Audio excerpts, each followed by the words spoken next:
नित्यानन्द परमशिवोऽहम् ॐ नित्यानन्द परमशिवोऽहम् ॐ नित्यानन्द परमशिवोऽहम्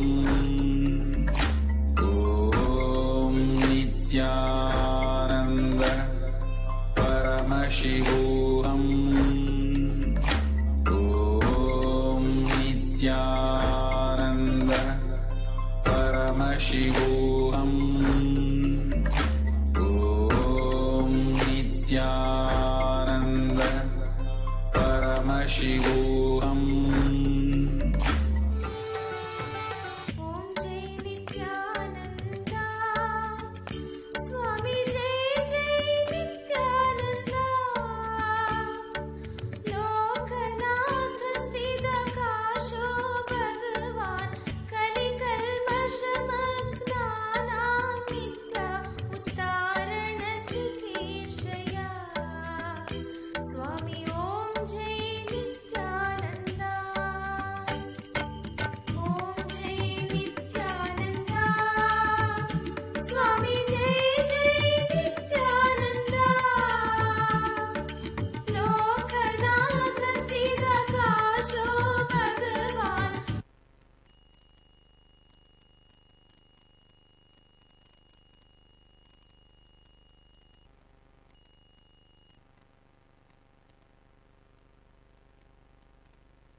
Nityanandam.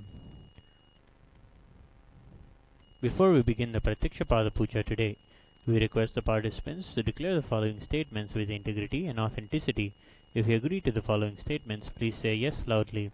I authentically cognize, which is internally process, understand and declare the truth. Cosmic energy exists. Yes. I authentically cognize, which is internally process, understand and declare the truth, that His Divine Holiness, Bhagavan Sri Nityananda Paramashivam, is a Chinmaya Vigraha, the embodiment and representation of that very cosmic energy. Yes, I authentically cognize, which is internally process, understand and declare truth, that whatever I offer in the Pratyakshapada Puja at the Divine Lotus Feet of Swamiji will reach a cosmic source of energy directly. Yes, I authentically cognize, which is internally process, understand and declare the truth of Soham Asmi, that even when I worship, I am Him. Yes. Please be seated in a meditative space of gratitude and deep restful awareness in your Ananda Gandha. We'll begin the puja with the Sadguru Vandanam.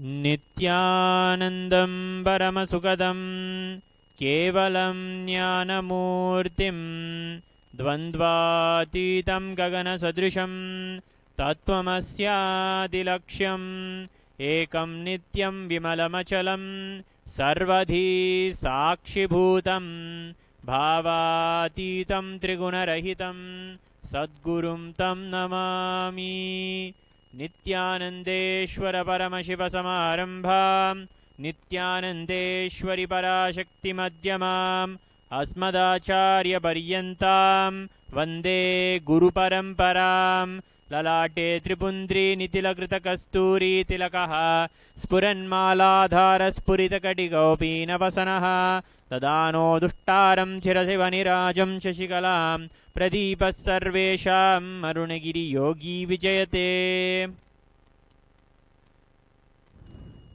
Om Atmatattvam Shodhayami Svada Vidyatattvam Shodhayami Svada Shivatattvam Shodhayami Svada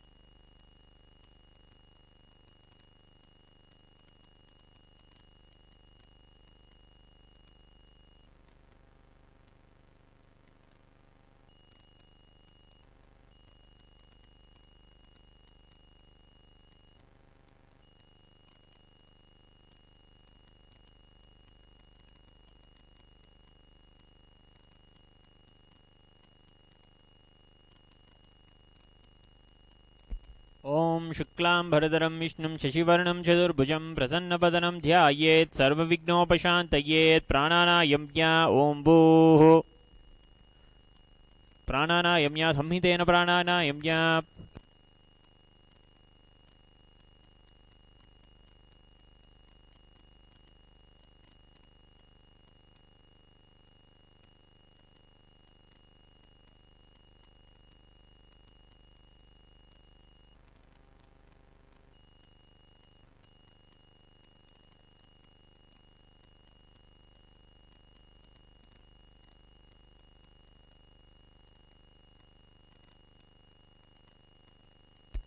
संकल्प्य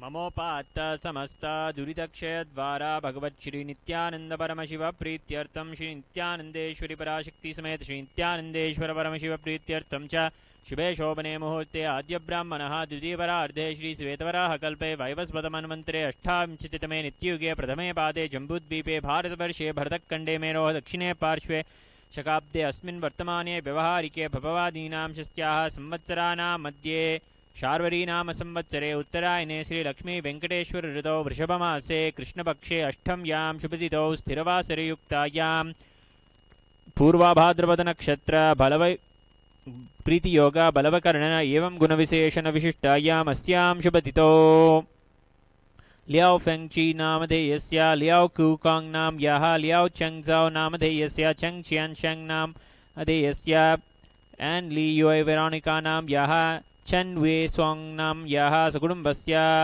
सु U शिनचीसी नामधेयस्य सु young पाओ quo नामधेयस्य सु फेन नामधेयस्य सु ही थाओ नामधेयस्य सु चुंगलुंग नामधेयस्य सु लियोलजी नामधेयस्य सु veggie नामधेयस्य Kyaw फैंगी नामधेयस्य सु चाओ यू सु नामधेयस्य लिजहोंग मे नाम यः लिंसन मे नामधेयस्य हुआफेंग राउन नाम यः कीशन ली नामधेयस्य हाउजी मे नामधेयस्य काइशेंग ली नामधेयस्य सकुटुम्बस्य औ किन यून नामधेयस्य औ क्षौयी नामधेयस्य कुटुम्बस्य औ वेंगसुली नामधेयस्य औ शुन्शी नामधेयस्य औ हुई रोंग नामधेयस्य सकुटुम्बस्य च श्री कैलासोन्नतद्वादशान्त श्यामला पीठारूढ़ श्री मीनाक्षी सुंदरेश्वरा भिन्न स्वरूपा परशिवपुत्र रत्नकुमार गुरुमन्यतुल्यावतार श्री पार्वती स्तन्यपानलब्ध दिव्यज्ञान विश्रुता सकल निगमागम सारभूत द्राविड वेद प्रवक्त्रे श्रीमत् परमशिव करुणा समधिगत मुक्तामय चतुरश्रया नगीयमा नक्षत्र चामर श्रीचिन्ह काहलादि समस्त विरलावल्यलंकृत ज्ञान विज्ञान चक्रवर्ती सर्वजन संघ सद्यो निर्वाण दीक्षा व्यापवर्ग वर्ष विश्रान जीमूत परमत कलप केसरी शैव सिद्धांत स्थापनाचार्य श्री राजाधिराज पांड्य महाराज गुरु शवन शाक्यादि महांधकार निवारण ज्ञान भानु वीक्षणा नरहार ध्वतोच्छेदन पूर्वक श्रीमद वृषभध्वज स्थापक शैव समय कर्तृ सर्वज्ञ पीठारूढ़ श्रीमज्जगद्गुरु शील श्री भगवत श्री नित्यानंद परम शिव श्री ज्ञान संबंध देशिक स्वामी वागीश सुंदर माणिक्य वाचक स्वामी नाम अवतारभूत श्री ज्ञान संबंध स्वामी पुनरुद्धृत श्यामला पीठ सर्वज्ञ पीठ त्रिनवत्युत्तर द्विशततम गुरु महासन्निधान अरुणगिरि योगीश्वर परंपरागत अरुणाचल सर्वज्ञ पीठ गुरु महासन्निधान कांची कैलास परंपरागत कांची कैलास सर्वज्ञ पीठ त्रयस्त्रिंशदुत्तर द्विशततम गुरु महासन्निधान नित्योत्सव नित्यमंगल नित्य कल्याण नित्यरहित आदि कैलास नित्यानंद पीठ महासंस्थान महासिंहासन पीठकर्ता साक्षात् श्री परमशिव समुद्भूत कैलास परंपरागत वैवस्वतमनुइक्ष्वाकु हरिश्चंद्र भगीरथ श्रीरामचंद्र शूरसेन इत्याद्यनवचिन्न सार्वभौम चक्रवर्ती परंपरागत चतुष्षष्टि योगिनी मंडिता चतुष्षष्टि संप्रदाय प्रवर्तक मनुधर्म शासन सूर्यवंश प्राप्त सर्वज्ञपीठ सुरांगी साम्राज्य मूर्धाभिषिक्त चूड़ामणे साक्षात् श्री परमशिव समुद्भूत कपिल महागुरु पुनरुद्धृत महानिर्वाणी पीठ अष्टोत्तर सहस्र श्री महामंडलेश्वर साक्षात् श्री परमशिव सिंहासनाभिषिक्त समस्त गणनायक श्री महागणपति समारंभ अनवच्छिन्न पीठाधीश्वर गुरु परंपरा प्राप्त अतलपीठ अष्टोत्तर सहस्र श्री अटलपीठाधीश्वर धर्म मुक्ति स्वर्गपुर स्वर्णपीठ त्रयोविंश गुरु महासन्निधान कैलास परंपरागत आदिपीठ सर्वज्ञपीठ जगद्गुरु श्री कैलास पुनरुद्धारक श्री कैलास परमाचार्य श्रीमत् परमहंस परिव्राजकाचार्य वर्य सच्चिदानंद प्रणव स्वरूप श्रोत्रिय ब्रह्मनिष्ठा श्रीमज्जगद्गुरु श्रील श्री भगवत् श्री नित्यानंद परम शिव श्री ज्ञान संबंध देशिक परमाचार्य स्वामिनां प्रीत्यर्थं तेषां पादारविन्दयोः भक्तिसिद्ध्यर्थं गुरुकृपाकटाक्षसिद्ध्यर्थं क्षेमस्थैर्यवीर्यविजय आयुरारोग्य ऐश्वर्याणाम् अभिवृद्ध्यर्थं धर्मार्थकाममोक्षचतुर्विधफलपुरुषार्थसिद्ध्यर्थं समस्तदुरितोपशान्त्यर्थं समस्तमङ्गलावाप्यर्थं भगवत् श्री नित्यानंद परम शिव प्रसादेन सकुटुम्बस्य ज्ञानवैराग्यजीवन्मुक्तिप्राप्त्यर्थं श्री नित्यानंदेश्वरी पराशक्ति समेत श्री नित्यानंदेश्वर परमशिव अवतारभूत श्री सर्वदेव देवी स्वरूप भगवत् श्री नित्यानंद परमशिव संकल्पं च करिष्ये प्रत्यक्षवाद पूजां च करिष्ये।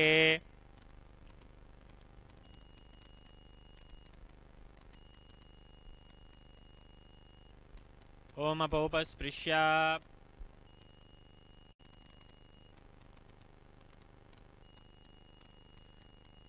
घंटानादम। ओम आगमार्तं तु देवानां गमनार्तं तु राक्षसां कंठानादं करोम यादो देवता आह्वानलांछनं कंठादेवताभ्यो नमः। मानसपूजा।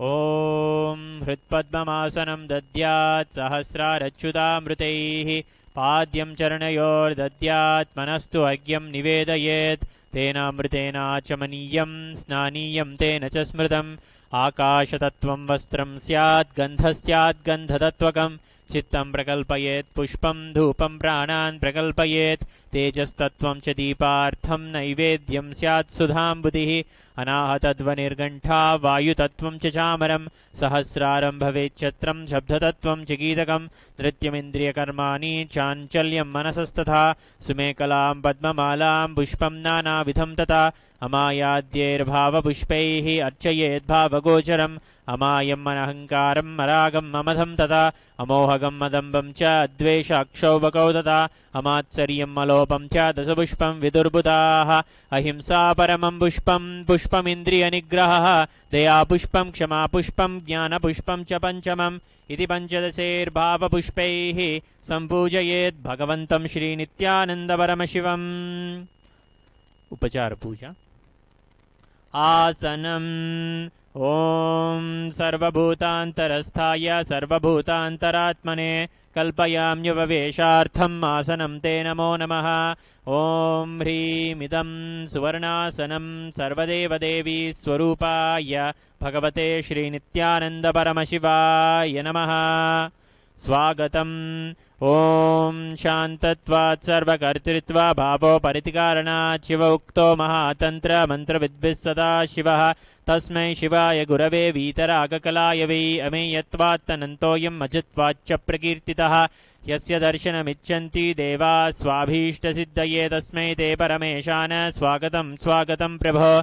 अद्य मे सफलं जन्म जीवनं सफला क्रियाः स्वागतं यत्त्वया तन्मे तपसां फलमागतम्। ओम ह्रीं सर्वदेवदेवी स्वरूप भगवन् श्रीनित्यानन्दपरमशिव स्वागतं सुस्वागतं ते। पाद्यम्।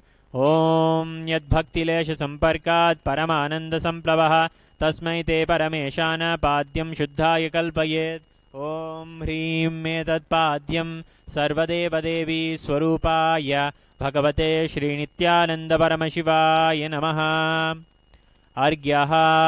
ओम दुर्वाक्षतसमायुक्तं बिल्वपत्रं तथा परं शोभनं शङ्खपात्रस्थं गृहाणार्घ्यं महेश्वर।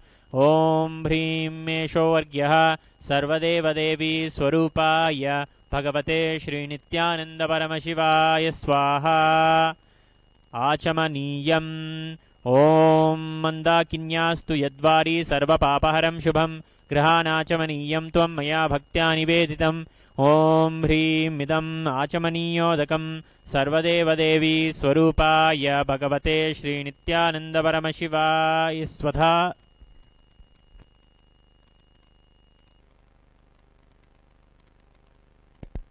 मधुपर्काः। ओम सर्वकल्मषनाशाय परिपूर्णशुद्धात्मकं मधुपर्कमिमं देव कल्पयामि प्रसीद मे। ओम ह्रीं एष मधुपर्कः सर्वदेवदेवी स्वरूपाय भगवते श्रीनित्यानन्दपरमशिवाय स्वधा।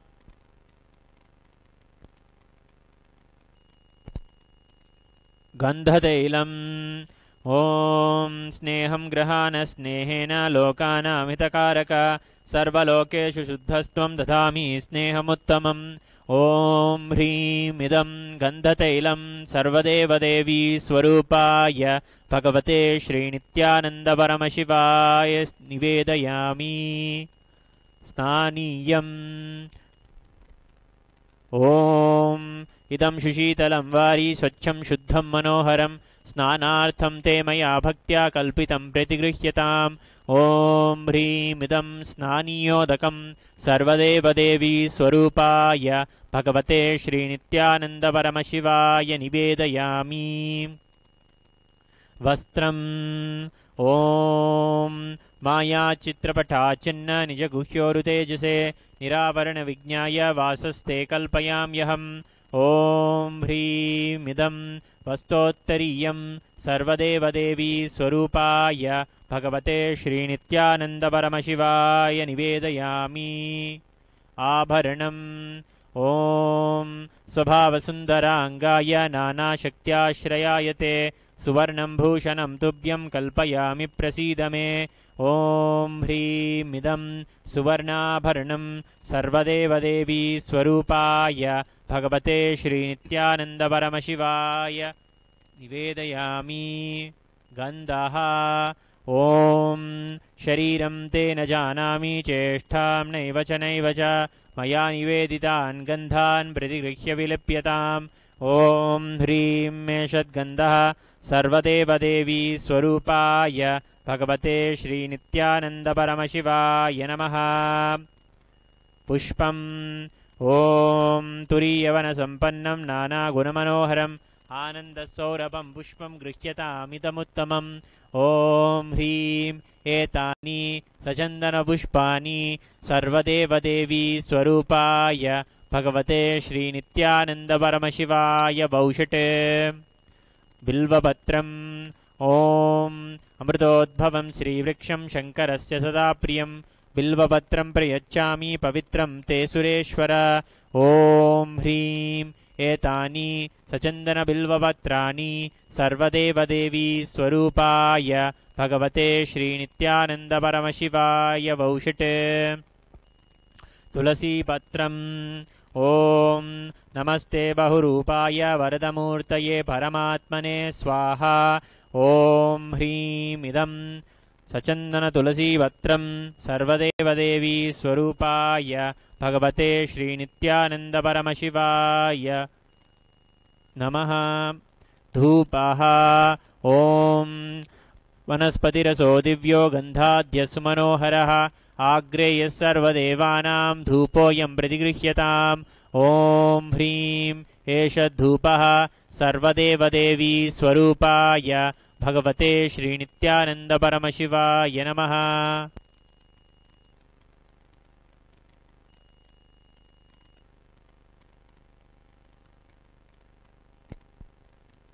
दीपः ॐ सुप्रकाशो महादीपः सर्वतस्तिमिरापहः सबाह्याभ्यन्तरज्योतिर्दीपोऽयं प्रतिगृह्यताम् ॐ ह्रीं मेषद्दीपः सर्वदेवदेवी स्वरूपाय भगवते श्रीनित्यानन्दपरमशिवाय नमः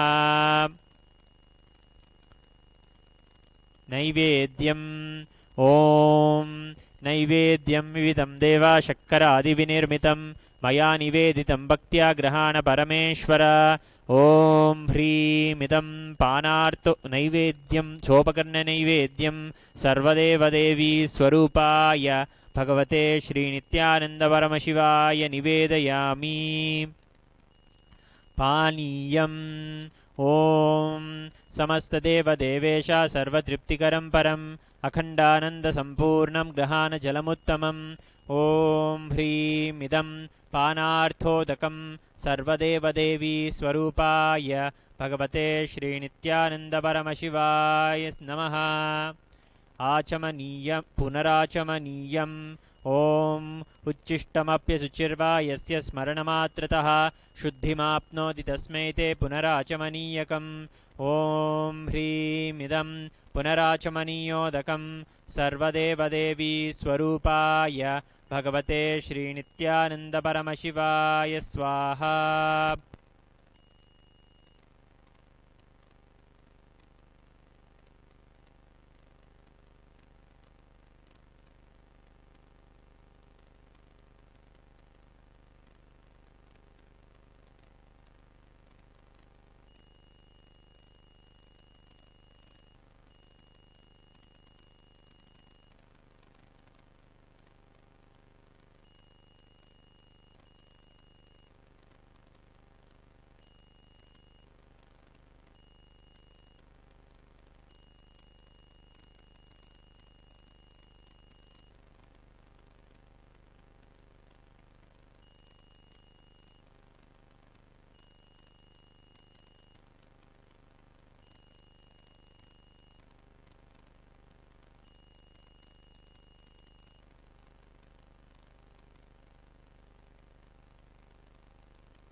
आरात्रिकम् ॐ ह्रीं मेषा दीपमाला सर्वदेवदेवी स्वरूपाय भगवते श्रीनित्यानन्दपरमशिवाय नमः। ॐ राजाधिराजाय प्रसंज्ञसाहिने नमो वयं वै श्रवणाय कुर्महे समे कामान् कामकामाय मह्यं कामेश्वरो वै श्रवणो ददातु कुबेराय वैश्रवणाय महाराजाय नमः। कर्पूरगौरं करुणावतारं संसारसारं भुजगेन्द्रहारं सदा वसन्तं हृदयारविन्दे भवं भवानी सहितं नमामि भवं भवानी सहितं नमामि भवं भवानी सहितं नमामि। आरात्रिकं समर्पयामि भगवच्छ्रीनित्यानन्दपरमशिवचरणकमलेभ्यो नमः। पुष्पाञ्जलिः। गुरुर्ब्रह्मा गुरुर्विष्णुः गुरुर्देवो महेश्वरः गुरुसाक्षात् परं ब्रह्म तस्मै श्रीगुरवे नमः। अखण्डमण्डलाकारं व्याप्तं येन चराचरं तत्पदं दर्शितं येन तस्मै श्रीगुरवे नमः। अज्ञानतिमिरान्धस्य ज्ञानाञ्जनशलाकया चक्षुरुन्मीलितं येन तस्मै श्रीगुरवे नमः। अनेकजन्मसम्प्राप्तकर्मबन्धविदायिने आत्मज्ञानप्रदानेन तस्मै श्रीगुरवे नमः। मन्नाथ श्रीजगन्नाथो मद्गुरु श्रीजगद्गुरु ममात्मा सर्वभूतात्मा तस्मै श्रीगुरवे नमः। ईश्वरो गुरुराप्ने मूर्तिं द्वन्द्वातीतं गगनसदृशं तत्त्वमस्यादिलक्ष्यम् एकं नित्यं विमलमचलं सर्वधी साक्षिभूतं भावातीतं त्रिगुणरहितं सद्गुरुं तं नमामि। पुष्पाञ्जलिं समर्पयामि भगवच्छ्रीनित्यानन्दपरमशिवचरणकमलेभ्यो नमः। ॐ नित्यानन्दम्। स्वामी जय जय नित्यानंद लोकनाथ स्थितकाशो भगवान् कलिकल्मषमग्नानां नित्या उद्धारण चिकीर्षया स्वामी ॐ जय नित्यानंद।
चतुराश्रम धर्म विहीन शांता चतुराश्रम धर्म विहीन शांता ध्यान विधूत चित्ता स्वामी ओम जय नित्यानंदा ओम जय नित्यानंदा स्वामी जय जय नित्यानंदा लोकनाथ स्थिताकाश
स्वामी ॐ जय नित्यानन्द ॐ जय नित्यानन्द स्वामी जय जय नित्यानन्द लोकनाथ स्थिराकाशो भगवान् कलिकल्मषमग्नानां नित्या उद्धारण चिकीर्षया स्वामी ॐ जय नित्यानन्द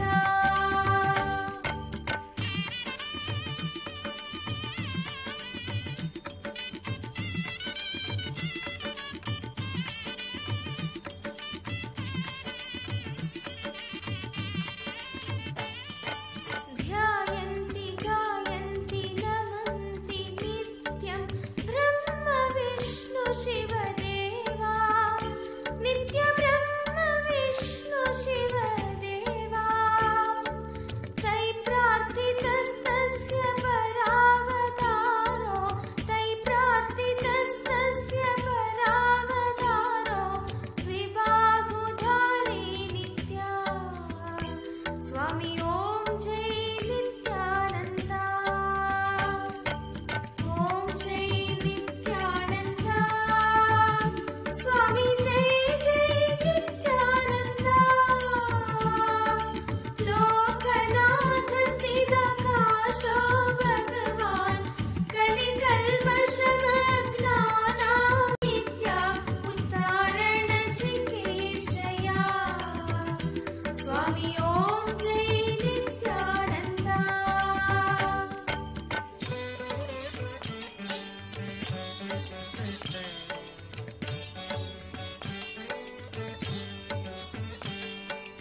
वन्दे जगद्बीजमखण्डमेकं सुरैर्सेवितपादपीठं नित्यसेवितपादपीठम् वन्दे भवेशं भवरोगवैद्यं वन्दे भवेशं भवरोगवैद्यं तमेव वन्दे नित्यम् स्वामी ॐ जय नित्यानन्द ॐ जय नित्यानन्द स्वामी जय जय नित्यानन्द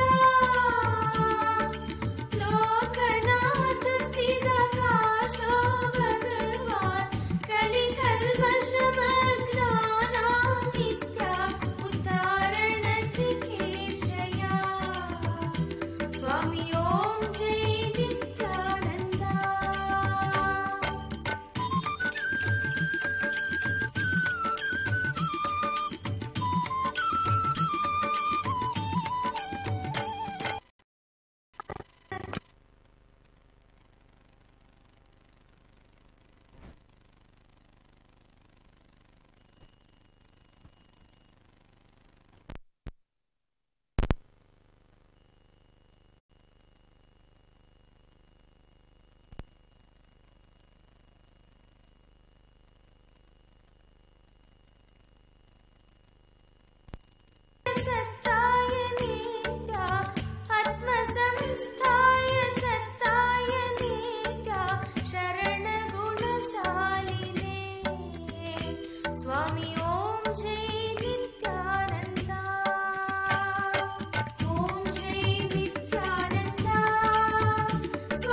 श्री नित्यानंद स्वामी की जय।